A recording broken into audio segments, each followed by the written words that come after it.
pemirsa yang ada di rumah. Kayaknya kalau mamanya apa tuh namanya silir-silir kayak gini enak ya pemirsa ya buat kita ngeteh, ngobrol, makan gitu. Nah di samping Aziz ini ada teman-teman kita yang baru fresh graduate. Kita kenalan terlebih dulu. Halo Kak, boleh kenalan dengan kakak siapa? Sekar. Sekar. Kak Sekar, kalau boleh tahu dari mana Kak? SMK Veteran. SMK Veteran. Kalau rumahnya? Di Klego Gang 9. Oh, Klego. Deket lah ya dari sini ya. Wah, ini Kak Sekar baru fresh graduate ya? Rencananya mau nerusin atau ngelamar kerja gitu Kak? Ngelamar kerja. Ngelamar kerja di mana? Kalau boleh tahu? Ya di mana aja. Di mana aja. Yang penting bisa diterima. Yang Iya. penting nggak balikan sama mantan ya Kak ya.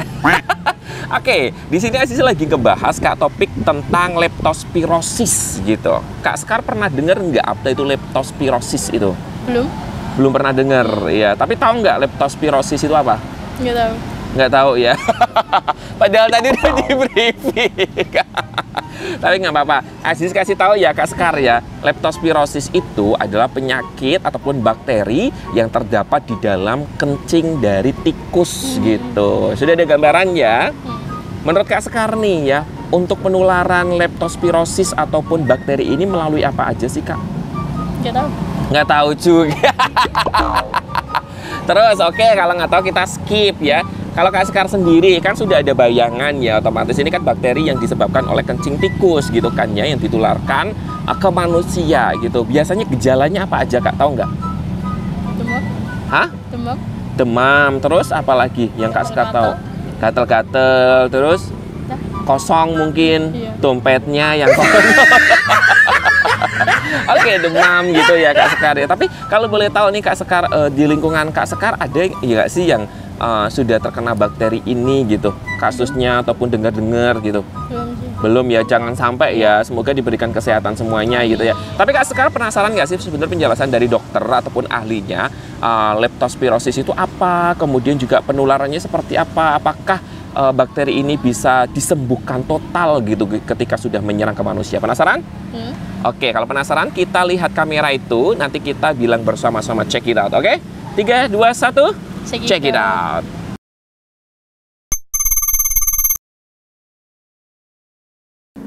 Jadi perlu disampaikan bahwa leptospirosis ini penyakit yang disebabkan oleh bakteri Leptospira yang ditularkan oleh hewan tikus pada umumnya, tapi bisa juga lewat kucing, anjing, babi, kuda, sapi. Sebetulnya itu. Tetapi lebih familiar dengan tikus ya, di mana lingkungan kita, wilayah Pantura khususnya, Pantura baik barat, timur, wilayah banjir dari rob maupun dari air hujan, fenomena tikus itu ada di mana-mana. Jadi, tetapi tidak semua tikus mengandung virus bakteri Leptospira. Bakteri Leptospira ini bisa ditularkan lewat secara langsung, kontak langsung, lewat gigitan, ataupun lewat tidak langsung kencing tikus itu sendiri. Kencing tikus itu mereka bisa kencing di sembarang tempat, kemudian ada manusia, orang, masyarakat yang menginjak atau menyentuh kencing tikus tersebut melalui air yang mungkin tergenang atau pada saat banjir, sehingga orang itu terpapar virus bakteri Leptospira, sehingga gejala yang ditimbulkan adalah demam menggigil, sakit kepala, mungkin batuk pilek, itu gejala ringan. Gejala parahnya karena bisa menyerang sampai ke ginjal, otomatis tubuhnya menjadi kencingnya susah, kemudian mungkin keruh, kalaupun keluar ada darahnya, kemudian kalau menyerang ke hati, badannya menguning, wajahnya menguning, dan matanya memerah. Itu karena bakteri Leptospira ini mengikuti aliran darah, jadi bisa menyerang ke jantung, ke selaput otak, sehingga itu menimbulkan kematian ya. Bakteri Leptospira ini bisa bertahan di tubuh tikus itu beberapa tahun ya. Sedangkan pada air maupun tanah itu beberapa bulan dan tahun, sehingga itu sangat berbahaya buat kita semua. Memang dampak yang ditimbulkan tidak semua tikus mengandung Leptospira, tetapi alangkah baiknya kita menjaga kebersihan.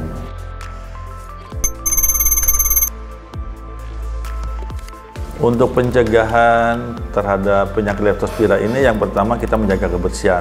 Ya, sebaiknya kita cuci tangan sebelum dan setelah kegiatan.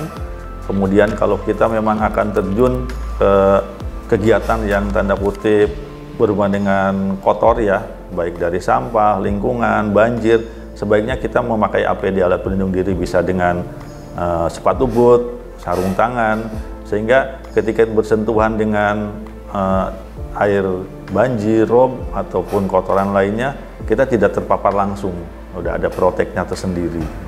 Jadi kebersihan lingkungan itu yang utama.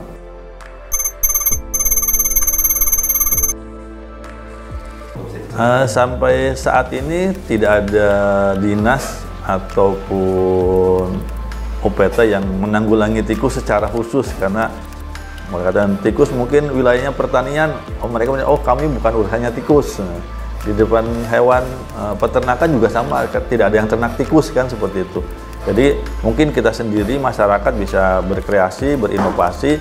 Yang utama jangan sampai meninggalkan sisa makanan, karena tikus ini mencarinya sisa makanan. Sebenarnya di mana tuh dia ada sisa makanan, di situlah pasti ada tikus.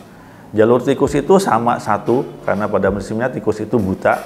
Mereka berjalan tetap di jalur yang sama, buat dirinya mengingatkan maupun buat teman-temannya agar itu melewati jalur, karena ketika jalan bulu-bulu tikus itu ditempelkan ke dinding-dinding, sehingga jalur tikus itu mereka ketahui sebagai rambu-rambu, oh jalurnya sini. Sehingga untuk cara menanggulanginya, menangkapnya, disiapkan mungkin trap ya,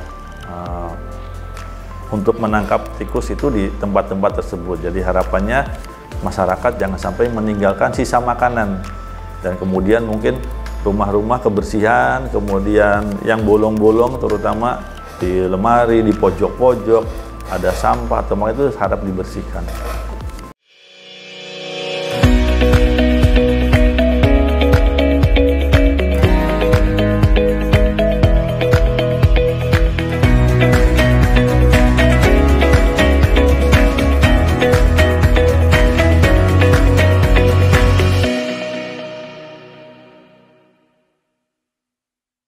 Oke, pemirsa yang ada di rumah, sekarang Aziz sudah berada dengan cewek-cewek cantik. Kita kenalan terlebih dahulu, Kak, dengan Kak siapa?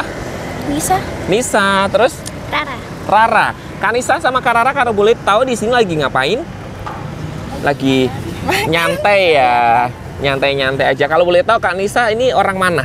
Orang sini, Panjang. Panjang. Kalau Kak Rara? Sama. Sama Panjang juga, berarti di sini lagi nyantai-nyantai sambil nikmatin angin semilir, sambil menikmatin jajanan ataupun street food di Jatayu ya. Oke, di sini Aziz lagi ngebahas tentang leptospirosis. Wah, udah pernah dengar belum Kak? Bakteri leptospirosis. Udah pernah dengar? Belum ya. Kalau overdosis sudah pernah dengar?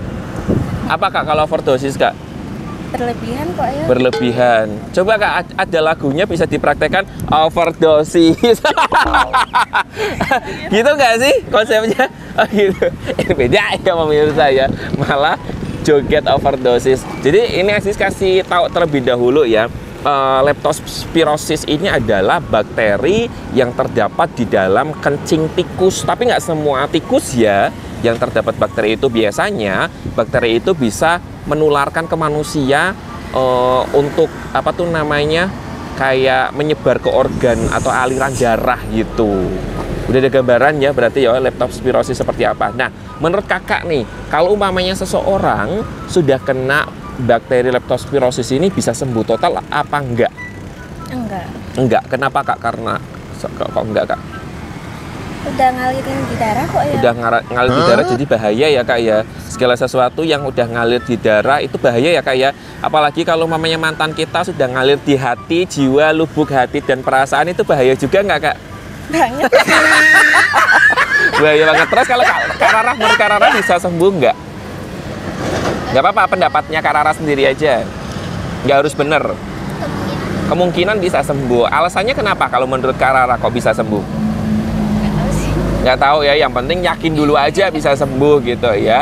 Tapi benar, sebenarnya bisa sembuh gitu, karena ada beberapa kasus yang sudah terkena di Kota Pekalongan itu alhamdulillah bisa sembuh gitu. Nah, kalau mungkin kita berbicara tentang bakteri ini Kak, di lingkungan Kakak sudah ada yang pernah kena denger gitu nggak sih? Kena apa tuh namanya bakteri ini gitu kan? Kita tahu ya di Kota Pekalongan itu kan rob sebagian kotanya atau kecamatannya gitu. Gimana kalau menurut Kak Nisa? Belum pernah dengar ya. Semoga jangan sampai ya Kak ya. Kalau Kak Rara sendiri?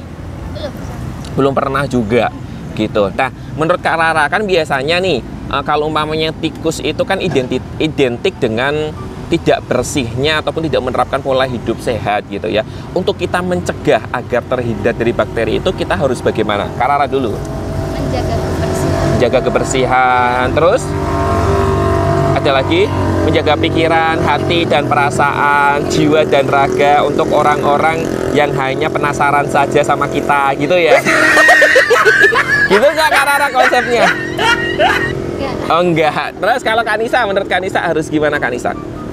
Agar terhindar dari bakteri itu kita harus gimana sih gitu? Apa sih? Ya sama sih. Sama ya, jaga kebersihan. Kalau Kak Rara sendiri untuk mengaplikasikan menjaga kebersihan diri sendiri ataupun di rumah seperti apa sih? Contohnya gitu. Apa mandi 1 kali sehari atau gimana atau seperti apa gitu? 3 kali. Mandi 3 kali sampai kulitnya warnanya luntur gitu ya. Yang tadi sawo matang jadi abu-abu. Oke, tapi Kakak penasaran nggak sih sebenarnya penjelasan dari ahlinya ataupun dokter bagaimana untuk kita menerapkan pola hidup sehat dalam kehidupan kita sehari-hari untuk mencegah tentunya terjangkit dari virus tersebut. Penasaran? Nanti kita lihat ke kamera situ bareng-bareng, nanti kita bilang check it out. Oke, 3, 2, 1. Check it out.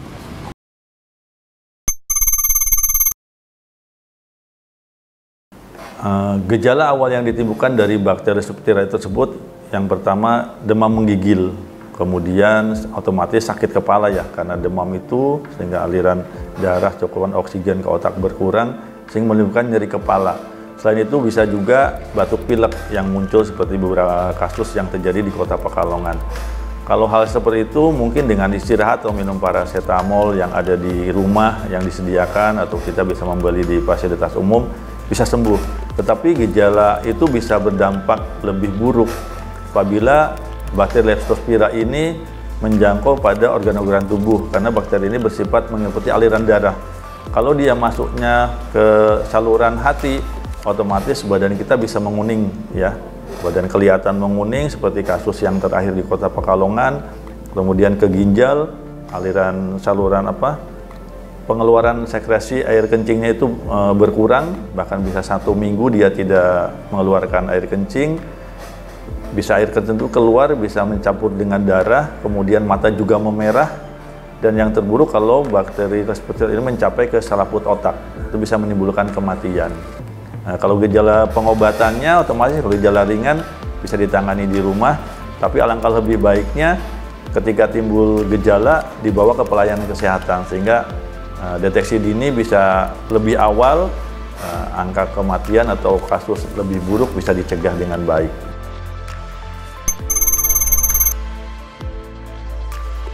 Penyakit leptospirosis ini merupakan salah satu zoonosis, di mana zoonosis ini ditularkan dari hewan ke manusia. Jadi kalau dari manusia ke manusia sampai hari ini tidak ada ditemukan. Jadi kita jangan takut, jangan menjauhi, kita harus tetap aware, peduli sama yang sakit.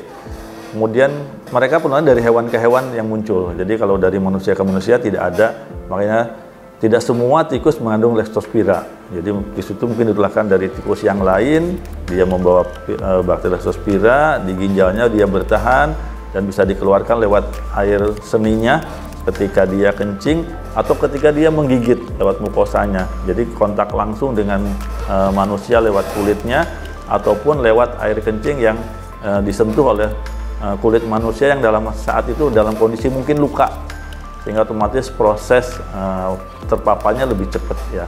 Gejala itu bisa ditimbulkan dalam jangka waktu 3-21 hari.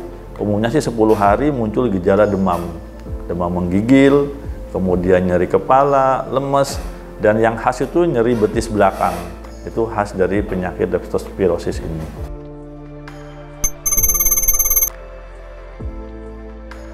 Dibilang sembuh bisa kalau gejalanya ringan, tetapi juga bisa kambuh.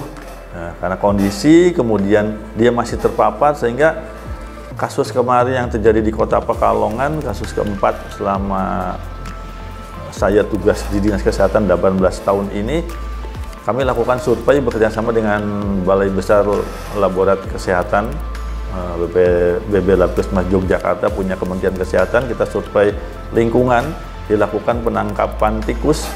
Dari 100 trap yang kami pasang, didapatkan 25 trap yang ada tikusnya, di mana dari 25 itu 23 kita periksa, kita bedah. Dari ginjal tikus yang kami periksa, dari 23 itu ada 6 tikus yang positif Leptospira. Ya. Kemudian dari air dan tanah yang ada di tempat penderita pun sudah mengandung virus. Jadi kemungkinan penularannya itu besar. Sehingga langkah-langkah yang kami antisipasi sesuai arahan dari Labkesmas, air sumurnya kita berikan kaporit karena air sumur itu dipakai buat mandi, buat wudhu, mungkin juga buat masak ya. Yang kemungkinan itu pasti dikonsumsi bersentuhan dengan masyarakat, khususnya tuan rumah, di mana ditakutkan ketika ada luka di tangan atau di tubuh penduduk tersebut terkena air yang mengandung bakteri Leptospira, dia bisa terjangkit virus Leptospira tersebut.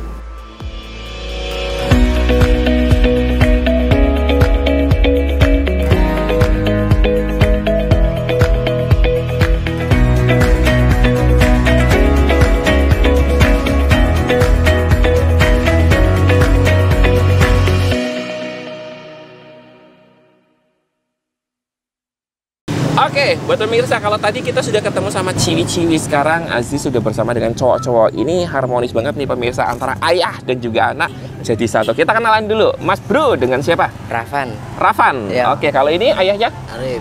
Ayah Arif. Kalau boleh tahu, Rafan di sini lagi ngapain, Van? Nyantai. Wes, enak banget nih. Hari Selasa, jam berapa coba? Jam 11 nyantai udah surga dunia banget ya, Van ya? Ya. Ya luar biasa. Lagi nyantai. Kalau boleh tahu, Rafan sama Bapak dari mana? Arif. Tirto. Tirto, dari jalan-jalan terus kayak break di sini gitu ya, istirahat di sini ya. Oke, jalan-jalan dari mana sih, Pan? Kalau boleh tahu, Pan? Muter-muter luar biasa. Cari wangsit ya, Pan ya?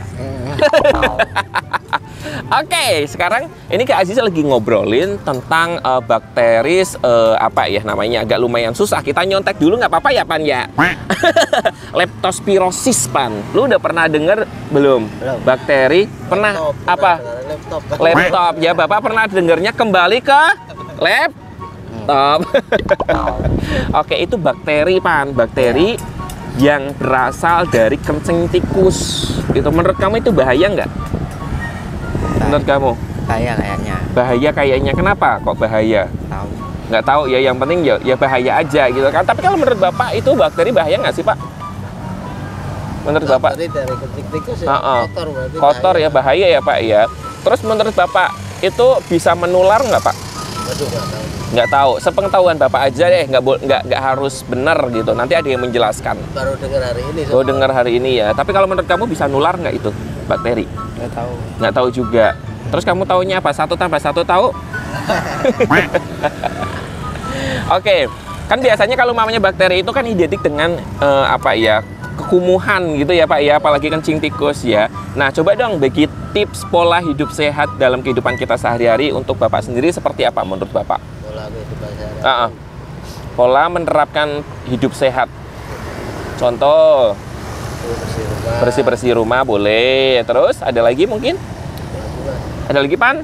Lu kalau mamanya bantu orang tua biasanya ngapain aja? Tidur, main game, makan, tidur lagi. Main handphone, nonton TV, tidur lagi.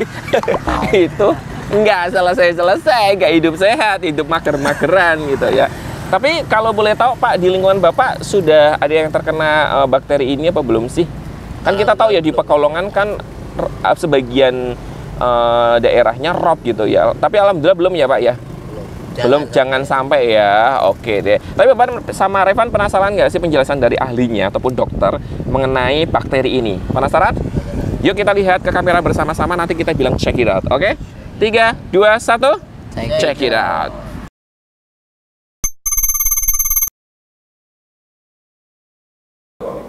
Dalam upaya pencegahan penyakit leptospirosis ini, mungkin kita lebih kenal leptospirosis sama dengan kebersihan, ya. Jadi kebersihan kita personal, kebersihan lingkungan itu sangat mendukung akan tidak terjadinya kasus leptospirosis ini. Makanya sekali lagi leptospirosis sama dengan kebersihan. Harapannya dengan menjaga kebersihan lingkungan, kebersihan diri kita, kebersihan lingkungan, kondisi lingkungan akan menjadi sehat, menjadi baik, sehingga tikus-tikus yang ada di sekitar kita yang mungkin biasa kita lihat di got, di gorong-gorong itu di lingkungan rumah kita tidak ada. Harapannya dengan tidak adanya tikus, otomatis penularan virus leptospirosis di sekitar kita tidak terjadi. Kemudian jangan lupa kebersihan diri, mencuci tangan, mencuci kaki sebelum dan setelah kegiatan. Kemudian bisa bekerja sama dengan puskesmas untuk pemberian kaporisasi pada air sumur bagi masyarakat yang punya sumur, sehingga mungkin sumur yang boleh katakan tidak pernah kita kuras, kondisinya aman, airnya bisa kita gunakan untuk kebutuhan kita sehari-hari.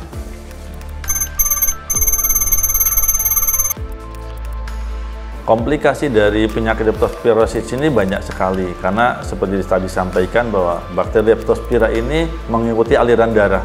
Kalau aliran darah itu masuknya ke sistem ginjal, otomatis ginjal itu akan menjadi masalah. Dampak terburuk bisa akan dilakukan cuci darah, ya. Tetapi pada kenyataannya ketika sakit itu mengalami keluhan pada saluran kencing, ya, itu dibawa ke pelayanan kesehatan untuk pemeriksaan dan penanganan lebih lanjut. Kalau memang kondisinya memburuk, perlukan cuci darah, otomatis akan dilakukan cuci darah oleh petugas kesehatan. Kalau menyerangnya ke jantung, otomatis jantung itu akan bermasalah. Kemudian menyerangnya ke hati, seperti kita mungkin umumnya kita tahunya penyakit kuning, penyakit liver.